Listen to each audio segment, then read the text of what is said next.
Hello everybody, welcome to Red Tool House. It is a cool, rainy fall morning here in the highlands of West Virginia. Cam, Kelly, and I are up here at camp and we're going to do some electrical work. We want to get the first floor all wired up so we can utilize some of our solar generators to power the cabin. So come along and we'll make some sawdust and jerk some wires. All right, so if you're new to the channel, you're not aware of the cabin, we built this, it's been a year and a month ago, we built this and we're taking our time doing the interior, obviously doing it with cash and just building as we go along. We've been staying in it for the past year, enjoying it considerably. But what we do is we use battery banks to power these Christmas lights we have hanging up. We've got work lights hanging down for when we have breakfast or eat around a table, that type of thing. And we don't have any outlets or anything wired here. So it's all extension cords or 12-volt systems.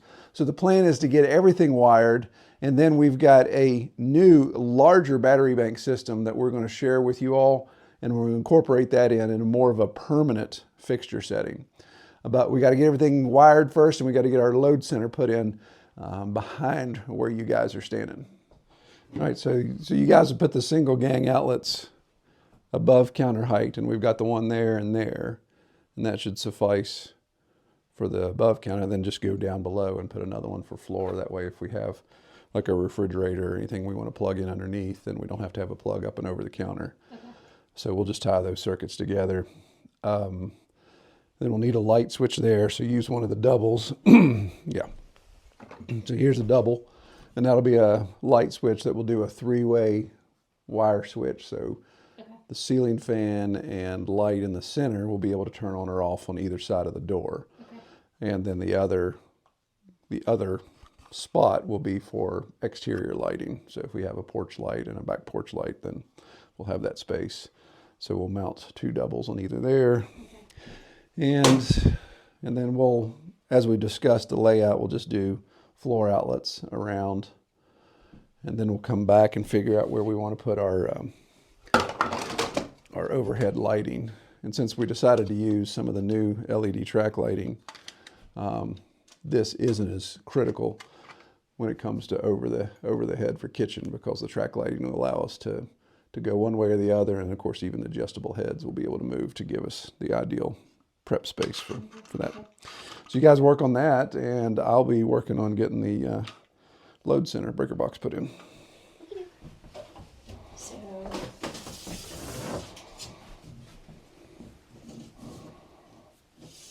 So we are going to have to, I don't know that you can get in there to hammer that without taking that shelf down. Yeah, we will have to. Okay.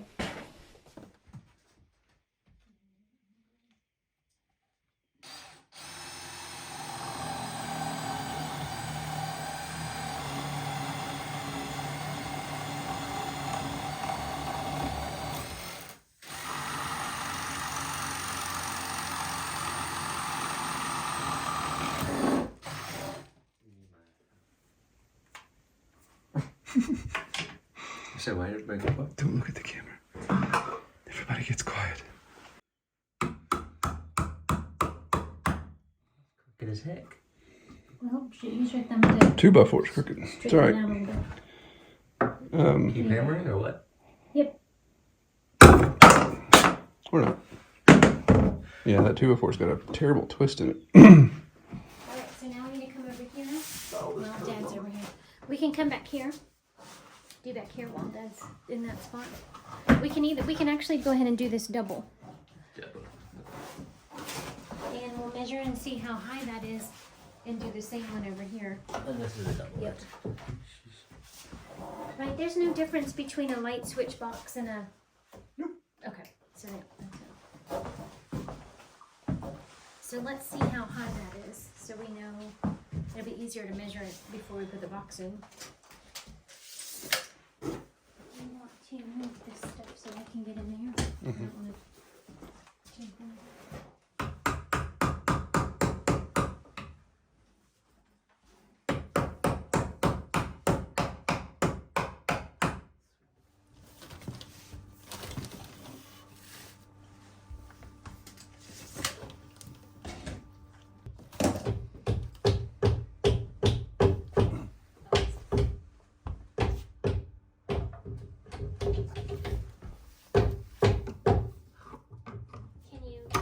claw and pull it towards me. The claw.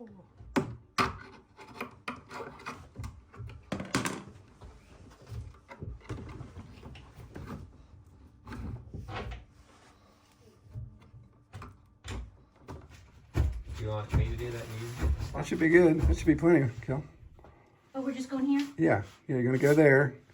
You just need that. I'm gonna break this. Yeah, you just need that basic wrap tucked back in. So Cam can actually pull some back to himself here in a second, but not yet.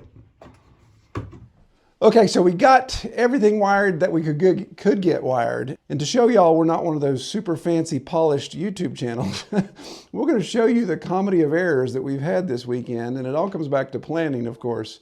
When you're remote like this, you can't just run down to the hardware store easily and get what you have.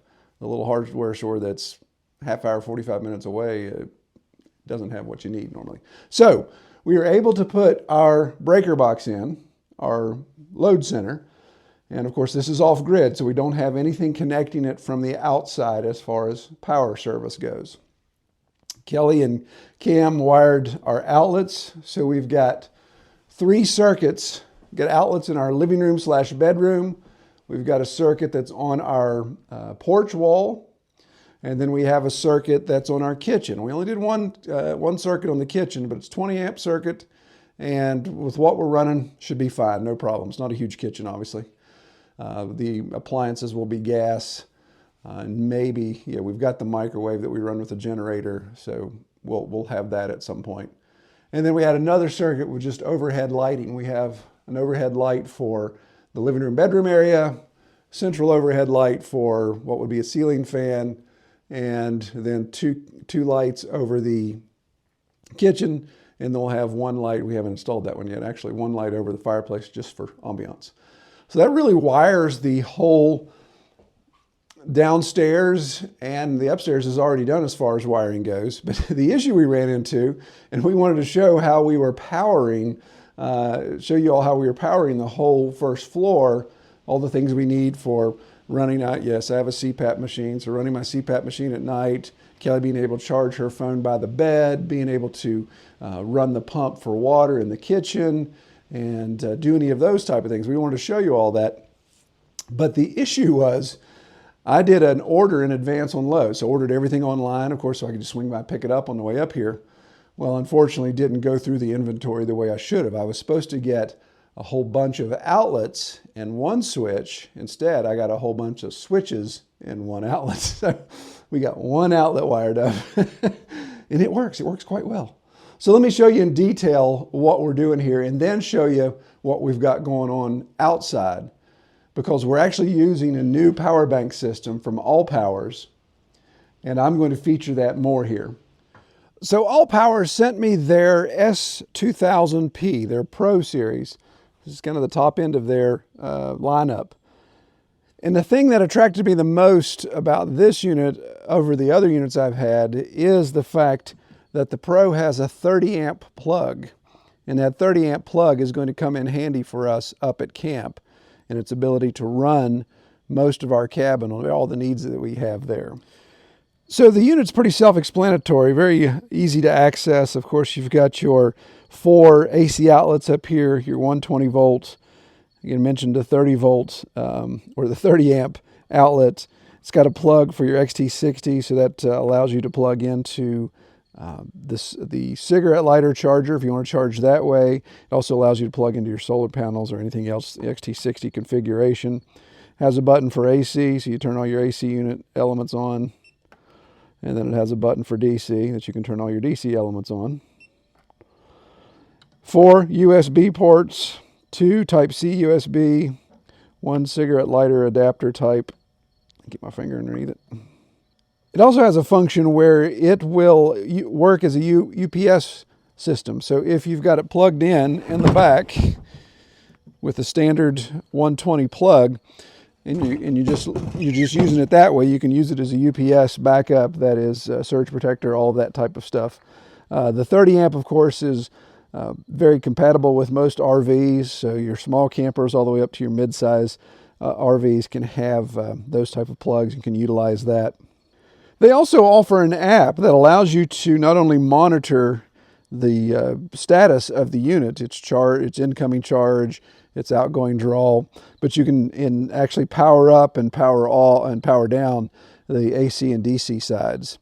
The app seems to be pretty functional. I was looking at the reviews on it. The reviews aren't that great, but maybe All Powers will be updating the concerns associated with the reviews. But so far, I haven't had any issues with it. You can connect to it either through Bluetooth or you can connect Wi-Fi. Bluetooth just makes the most sense for us. So as part of this package they sent for me to try out, they also sent a 600-watt solar panel. This thing just keeps folding out.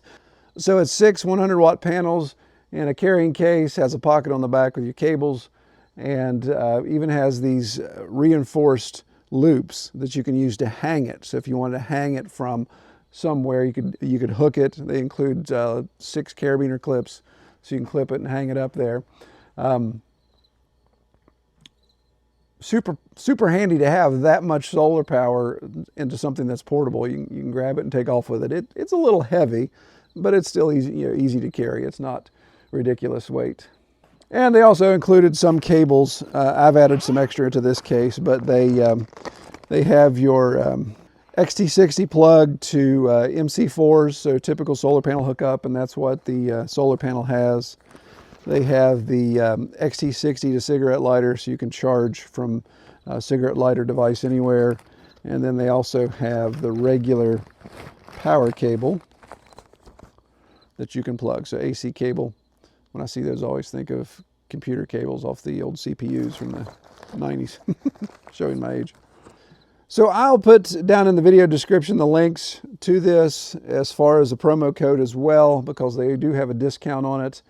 And check it out if you're interested. Now, we're going to be using this a bit up at camp, so we'll do a follow-up as well. And we'll keep you guys up to date on how this is working out for us as far as powering our entire cabin. So let's get back to the cabin and show you how we're actually going to hook this up and use it.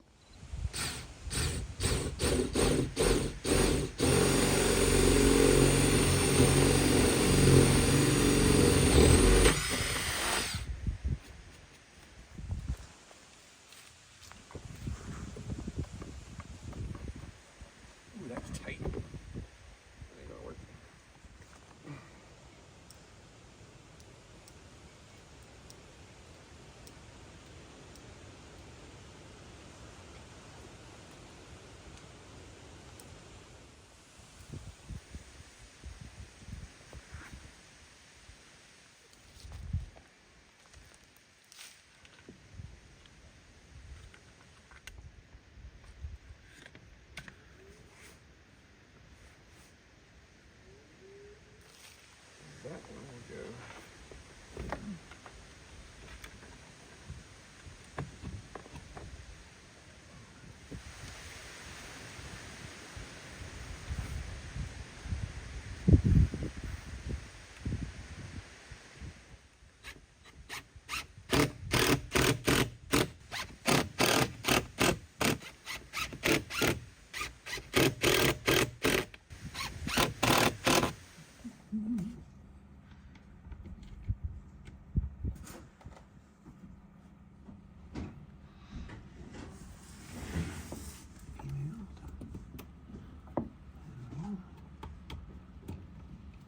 You.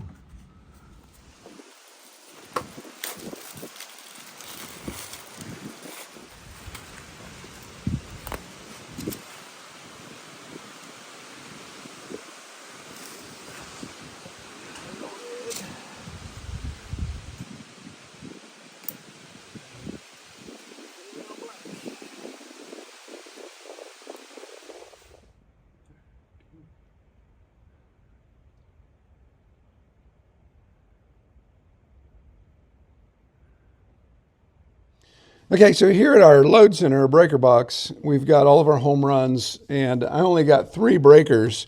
I didn't buy more than those, so I didn't finish out these home runs. Since there's no live power coming from outside, this is not a problem.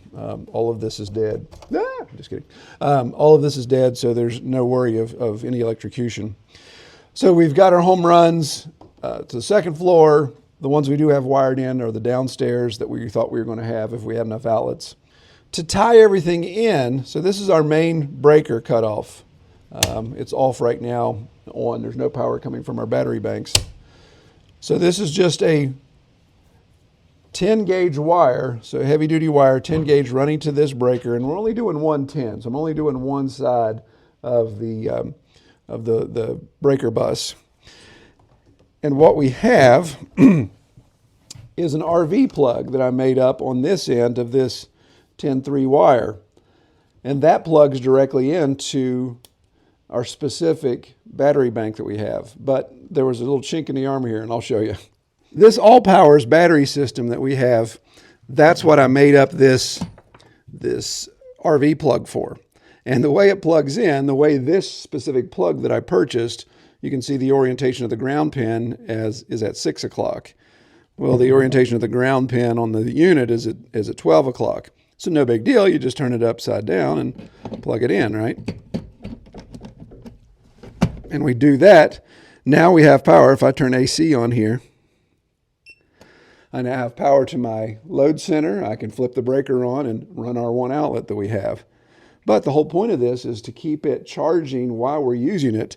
So this is to the solar panels, and it's supposed to plug in behind our plug here. So that's the problem. I need to buy another RV plug that I can make up that's rotated. This specific one you can't rotate. So it's kind of a swing and a miss there. So you can see that when we're using the solar panels, so we're charging now. So we're getting, right now, because it's such a cloudy, nasty day, it's getting about 67 watts. It's climbing. But we've had as much as, when we get a little peak of sun, we've had as much as 400, almost 500 watts come through. We have a 600 watt panel out there. So the issue is we can't do both simultaneously. And that's what we got to fix. So I'll just get another plug for that, and we'll also get more outlets. So here on the south side of the cabin, I just drilled a single hole into the side of the building, which goes right underneath our landing where our battery bank is sitting now. And I put a small extension of solar cables in there. So you can see I was having to take it apart, slide it in, make it up, but also used one of these RV mounts. This is a mount that you would stick on top of an RV or a van or something if you want to have solar panels roof mounted, because it makes a nice waterproof seal. And of course keeps critters from coming in. These inlets are the exact same diameter as the wire, so it keeps everything nice and tight. If this was on an RV and I was zipping down the road, then I would even put caulk into those. But since we're facing down, we'll be fine. So the idea is have these extensions, and they'll just stay here permanently. See, I'll unhook it, and these will just hang here permanently. And then I also purchased 75 feet of solar panel extension cord. So it's basically just two. There's the hot and the ground. It's 75 feet long and allows me to drag that panel wherever I want. So this is south facing. You can see that's where I've got my panels, a little bank here right on the edge of the county road. It's south facing, but you can see what south looks like right now. A little overcast. So a little bit of sun coming out. So right now we're well, there it goes. That's how quickly it comes and goes. But with the panels right here, with this cord, we got plenty of room to go wherever we want. So what we'll do is we'll just fold that up, put it inside the building, and when we're here, we can roll it out. And eventually, once we figure out how we're going to clear some more of these trees out to get south facing open, but I don't want to take anything away from the cabin. So we want to be further out to where my truck is. We may make a mobile rack that we can just fold this out on and move that rack wherever we need to. Since we have 75 feet of cord, I can go from the cabin all the way over to where my folks usually park their RV, where we have more opening, more clearing, so we can kind of chase the sun like that if we want to. So really excited with how this runs together. So when we're ready to roll out, or we don't leave these out in inclement weather, whatever the case may be, then we can just simply fold them up this way, bring the flap over, suitcase latch it, then unplug our extension cord that's in the back, tuck them in the pocket that's in the back here, and we're good to go. So I'll just toss this inside the cabin, and then I'll roll up our extension cords. So I'll provide links. It's a trip over a stump. I'll provide links in the video description below of all the accessories that we purchased. The RV hood, the extension cords, any of those components that we purchased to make all this happen. And obviously we'll continue to do updates as we go along, because once we get everything wired up, then we'll show you how we're actually able to power everything, overhead lights, all the fancy sexy stuff that you'd like to have in a little off-grid cabin. But we're getting there. We're making progress. Now I just got to figure out how to roll up 75 feet of extension cord. Maybe I'll have my teenager do that. Hey, Cam, come roll this cord up for me, please. All right. Pray everyone have a great week. Thank you so much for watching. Y'all take care.